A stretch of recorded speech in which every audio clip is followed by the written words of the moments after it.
Welcome back.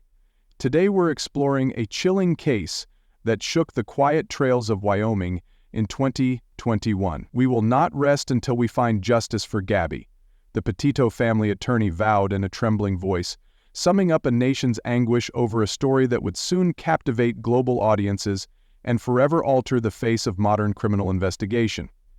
In an era when true crime stories are often reduced to headlines, this case broke that mold, becoming a deeply personal tragedy witnessed through social media posts, body camera footage, and the desperate pleas of loved ones. The historical significance lies in how swiftly the world's attention turned to the American West, where a young couple's dream road trip ended in unimaginable violence, and in Florida, where searches, suspicion, and sorrow gripped a small suburban community.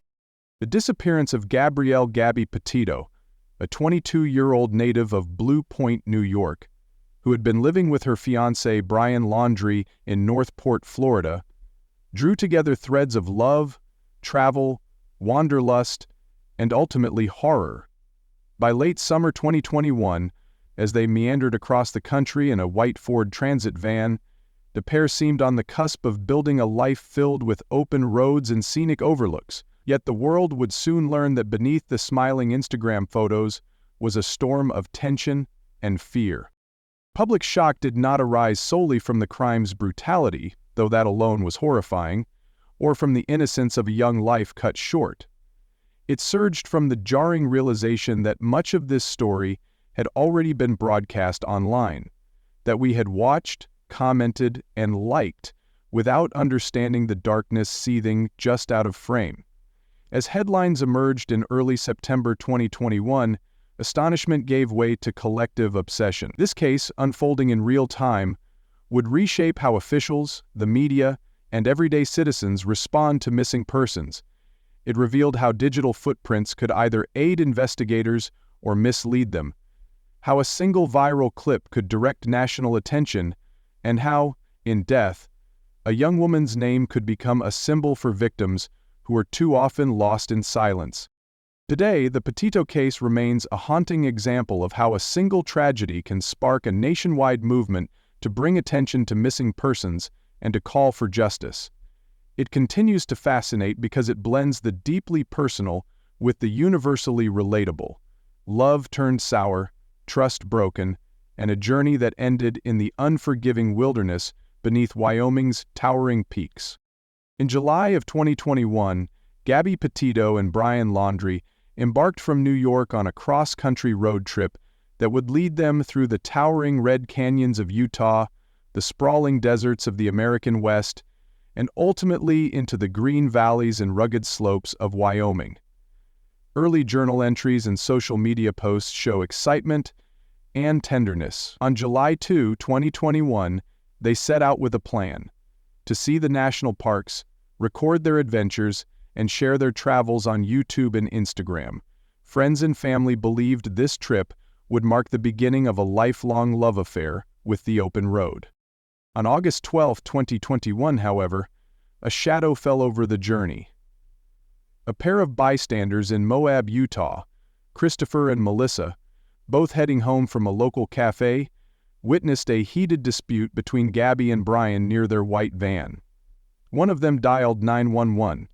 Body camera footage from Moab police that day captured a distraught Gabby, her tears and trembling voice at odds with the carefree images on her social media. Although no arrests were made, the tension was palpable. Some speculate this was the first unmistakable sign that something was terribly wrong.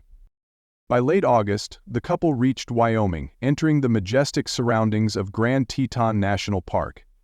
It was here, near the Spread Creek dispersed camping area, that their final days together would unfold. Witness accounts placed them at a Jackson Hole restaurant on August 27, 2021, where an argument allegedly erupted between Brian and the staff. A waitress named Kirsten remembered Gabby appearing visibly upset, anxious, and almost apologetic for Brian's behavior. She looked so tired and small, the waitress later said, like she just wanted to melt away.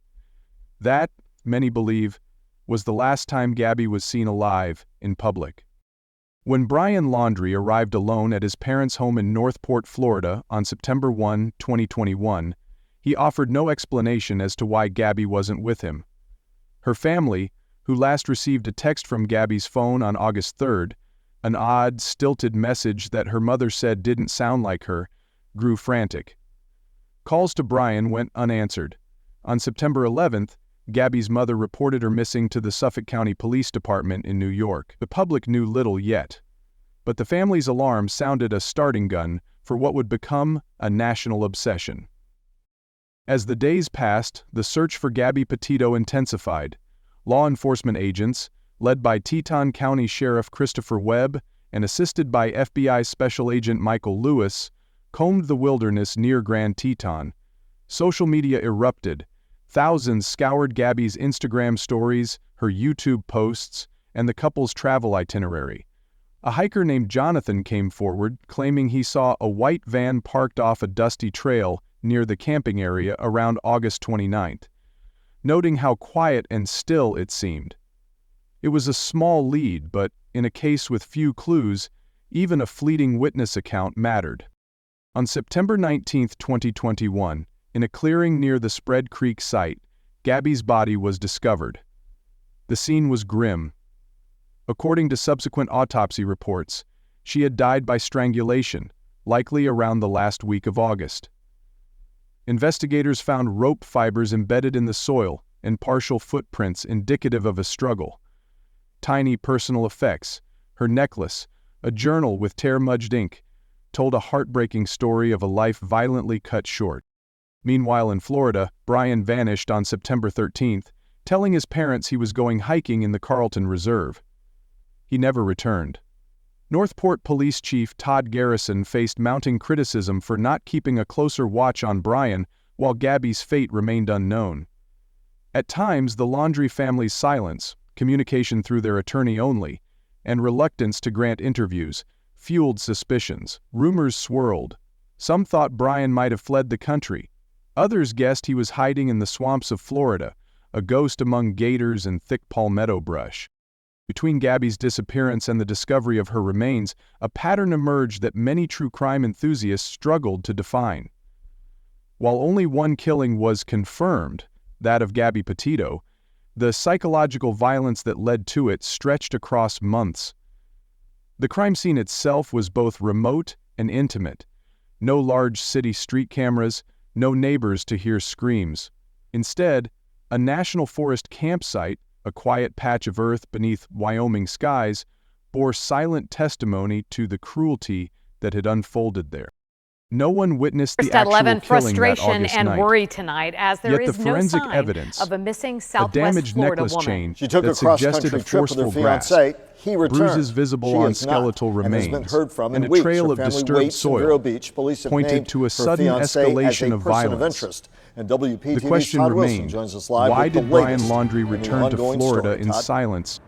In examining the killing of Gabby So many Petito, questions to be investigators answered, found like, no where is long-established Gabby serial Petito, pattern, and will her no boyfriend calling come card as forward one to might speak see to from a police? more experienced Tonight, murderer. loved ones Instead, and law what enforcement are emerged still was waiting. a fractured psyche. A man I who think fled we're the just pleading scene, with him left at his this point fiancée's to body please behind, speak with us. and then Josh refused to Taylor with the explain himself to Northport Police anyone upon Department made the returning home. direct Still, plea today to there was Brian something Laundrie. signature in He's the now a broad person of daylight interest in his unraveling of their girlfriend, Gabby journey. Petito's The way it disappearance. played out Loved under the ones say watchful they eye last of heard millions from her on online, August 25th, offering while a in grim Wyoming lesson during the on couple's how intimate cross-country partner journey. violence can He needs hide to beneath a talk to us. veneer of adventure and youth. The notion of a signature in this case differs from the textbook definition linked to serial predators. Brian Laundrie, as far as is known, killed only once. If he had a modus operandi, it was not built over multiple offenses, but emerged, tragically, through patterns of controlling behavior, documented tension, and possible isolation. The psychological aspects, if we trust glimpses offered by friends, hint at escalating anger and jealousy. One friend, preferring anonymity, said, "Brian was always a bit moody, but we never thought he'd hurt Gabby.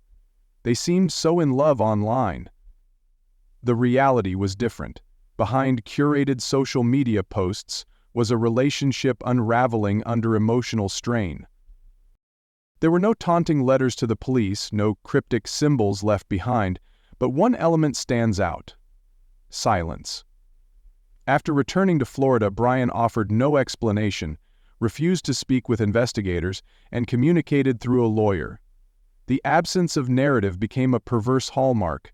His silence created a vacuum, filled quickly by amateur sleuths and armchair detectives who pored over every detail of their relationship en route. Psychologically, Laundrie's behavior aligned less with a cunning killer's grand design and more with a panicked attempt at evasion. If there was ritual, it was in the aftermath. His choice to vanish into the Carlton Reserve, leaving behind a notebook that would later be recovered near his remains. Months after Gabby's body was found, that notebook was discovered with partial confessions and agonized scribbles. This belated communication, scrawled among muddy pages, hinted at deep remorse and confusion. The presence of a written confession gave the case a tragic coda, turning a silent signature into a whispered postscript. Initial responses from law enforcement struggled under the weight of a fast-moving, media-saturated crisis. The first days after Gabby was reported missing saw multiple agencies scrambling to coordinate. The FBI took the lead in Wyoming, while Florida authorities kept tabs on Brian. There were jurisdictional challenges as her disappearance spanned multiple states. Technology became a key player. Drone footage scoured the Carlton Reserve in Florida, while digital forensics experts pored over Gabby's and Brian's phones, extracting location data, text messages, and deleted photos. Key investigators included FBI Special Agent Michael Lewis, who coordinated the hunt for leads from Wyoming to Florida. Teton County Sheriff Christopher Webb worked closely with park rangers and backcountry experts to search the rugged terrain near the Spread Creek campsite. Meanwhile, Northport Police Chief Todd Garrison addressed a barrage of media queries, at times struggling to explain why Brian Laundrie had not been placed under closer surveillance.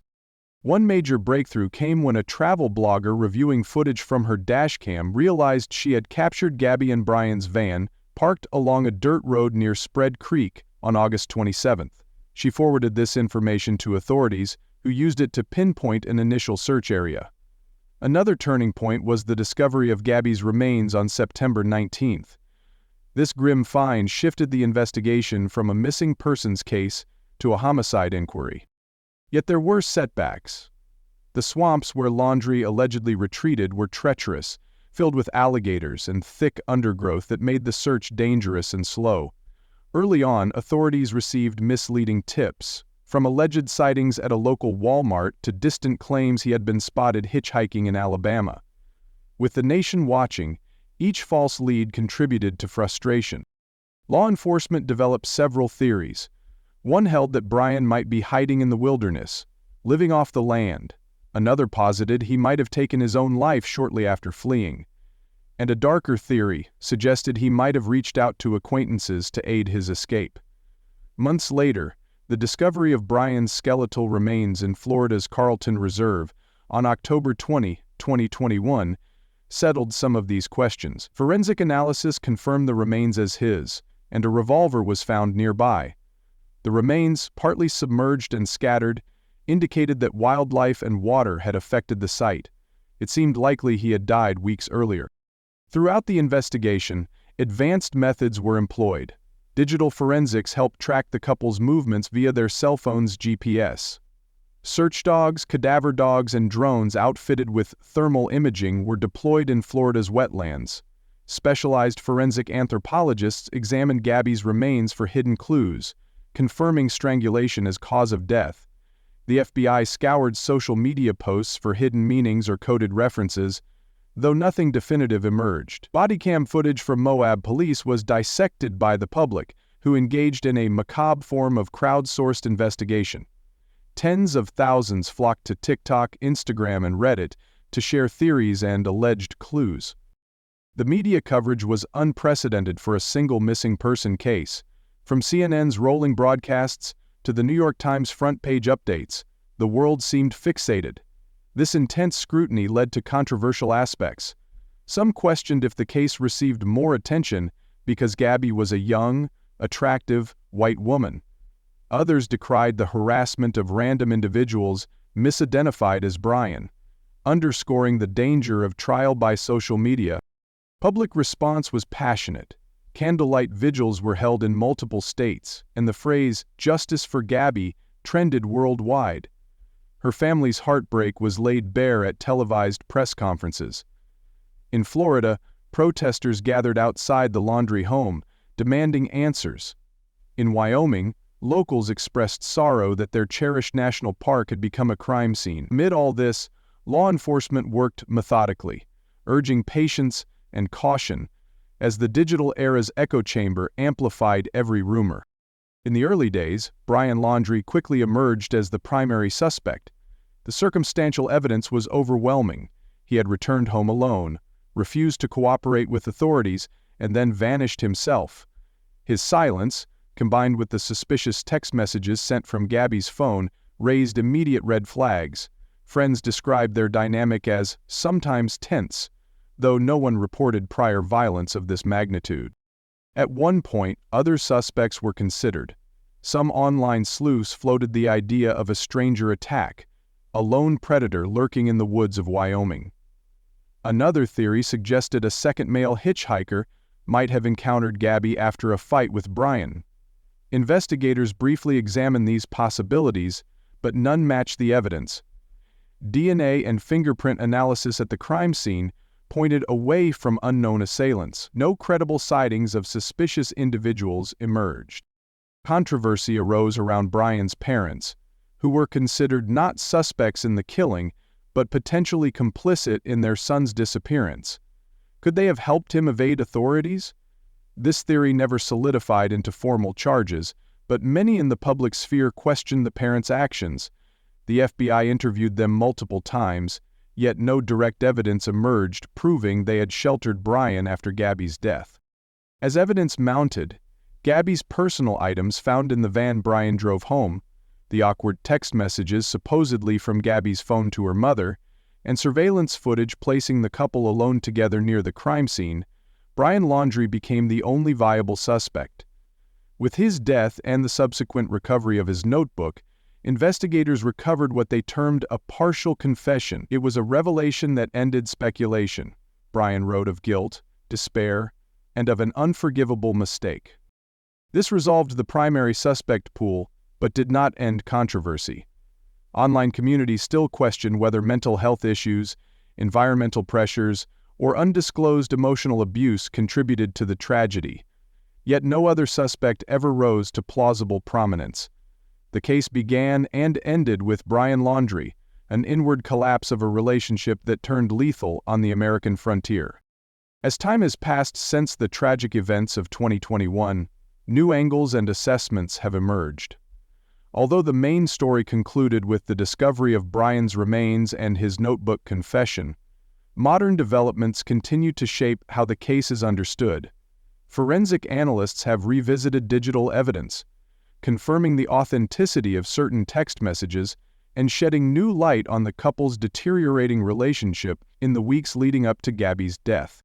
In 2023, advancements in forensic linguistics were applied to text messages sent from Gabby's phone on August 31, 2021. The suspicious note to her mother, mentioning Stan, Gabby's grandfather's name. Experts now believe these messages were typed under duress or by someone unfamiliar with Gabby's normal texting style, further confirming the timeline of her demise. Additionally, new theories proposed by criminal psychologists have suggested Brian Laundrie's mental state was more fragile than initially understood. Some argue that fear of public shame, combined with financial and emotional stressors, led to a catastrophic breakdown. Others see the crime as a tragic endpoint of gradual coercive control, now recognized more widely as a precursor to lethal violence in domestic situations. The dissemination of body cam footage from the Moab incident prompted police departments across the country to review their handling of domestic disputes.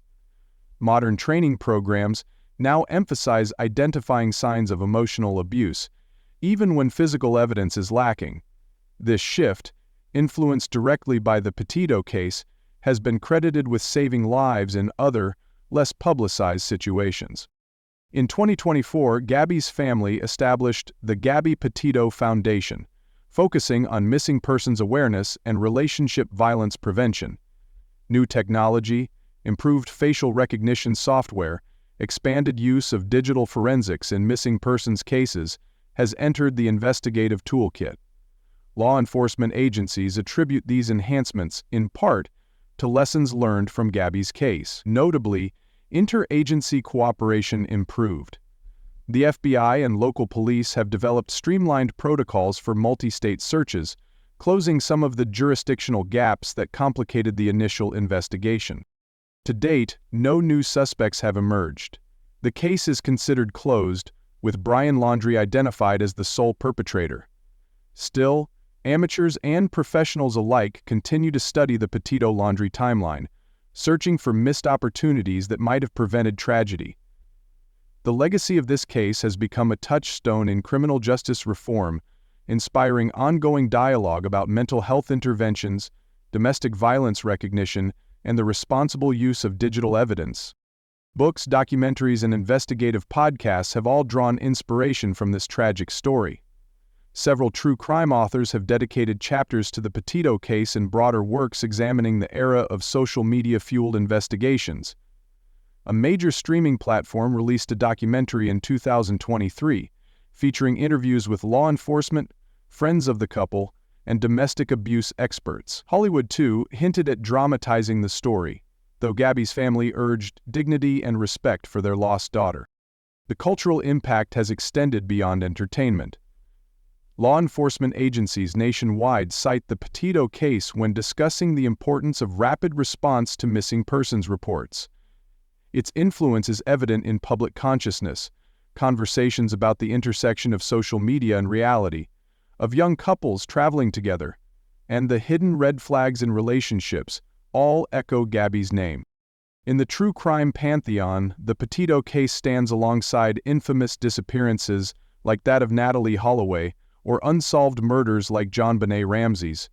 The difference is that Gabby's story unfolded in real time, allowing millions to watch, comment, and engage, forever altering the way true crime is consumed. Her legacy urges the public to remain vigilant, compassionate, and critical of easy narratives. The case endures in the modern psyche as a reminder that behind the prettiest Instagram posts, behind every smiling selfie taken at a scenic overlook, a hidden reality might exist, one we dare not ignore. In this case, the case endures in the modern psyche as a reminder that life is about much more complex than abstractions and serenity. In closing, Gabby Petito's tragic story serves as both warning and lesson. We have traced her journey from July's hopeful beginnings to September's agonizing conclusion and the ensuing manhunt that ended in a Florida swamp. The case's implications stretch beyond the immediate crime.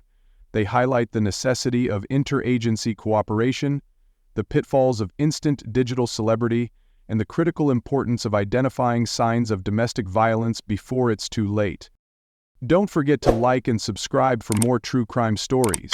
As we reflect on this case, consider exploring related tragedies and investigations, like the disappearance of Natalee Holloway or the murder of Laci Peterson, for further insights into how law enforcement and the public navigate the murky waters of missing persons cases. And please, share your thoughts in the comments. Your perspective can help us understand these stories more fully, ensuring that the lessons they teach us are not lost to the passage of time.